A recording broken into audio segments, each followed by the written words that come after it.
प्यारे साथियों, आप सभी को सुरेंद्र कोहली का जय श्री कृष्णा। प्यारे साथियों, जीव जैसा कर्म करता है उसे वैसा ही फल मिलता है। अपने कर्मों से कोई पीछा नहीं छुड़ा सकता।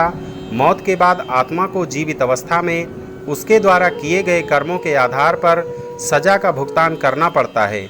18 पुराणों में से एक गरुड़ पुराण में इन सभी बातों का बहुत ही सुंदर विवरण किया गया है। प्यारे साथियों, गरुड़ पुराण में ऐसा कहा गया है कि हर एक इंसान के पास हमेशा श्रवण नामक गण रहते हैं।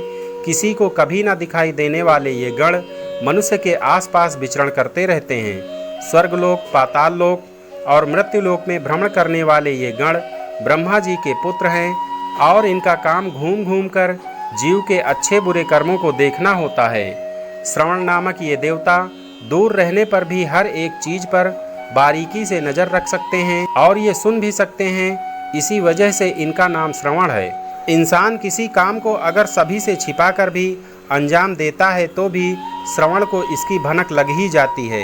इन देवताओं की स्त्रियों को श्रवणी के नाम से जाना जाता है। देवियों को महिलाओं के चरित्रों की पहचान होती है। ये सभी धर्मराज के दूत हैं। प्राणियों द्वारा किए गए हर एक कर्म की सूचना ये चित्रगुप्त तक पहुंचाते हैं। यमदूत जब किसी आत्मा को यमलोक ले जाते हैं तो सबसे पहले यमपुरी के द्वार पर स्थित द्वारपाल को सूचित करते हैं।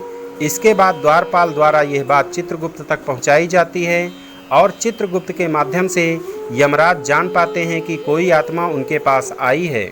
यमराज उस आत्मा द्वारा किए गए कर्मों का लेखा जोखा चित्रगुप्त से पूछते हैं। चित्रगुप्त सारी जानकारी यमराज को देते हैं। विचार करने के बाद ही किसी को स्वर्गलोक में जगह मिलती है तो किसी को नर्क का दर्शन करना पड़ता है। प्यारे साथियों, कर्मों के आधार पर ही आत्मा धरती पर जन्म ग्रहण करती है। कोई सुखमय जीवन बिताता है तो किसी की जिंदगी जहन्नुम बन जाती है। प्यारे साथियों, यह जानकारी मैंने आप सभी को गूगल आर्टिकल के अनुसार बताई है। प्यारे साथियों, इसमें मेरी कोई निजी जानकारी नहीं है। प्यारे साथियों, कर्मों का लेखा जोखा कौन करता है इसके बारे में आप धर्मशास्त्र पढ़ सकते हैं। तो प्यारे साथियों, मिलते हैं किसी अन्य वीडियो में। तब तक के लिए आप सभी साथियों को सुरेंद्र कोहली का जय श्री कृष्णा।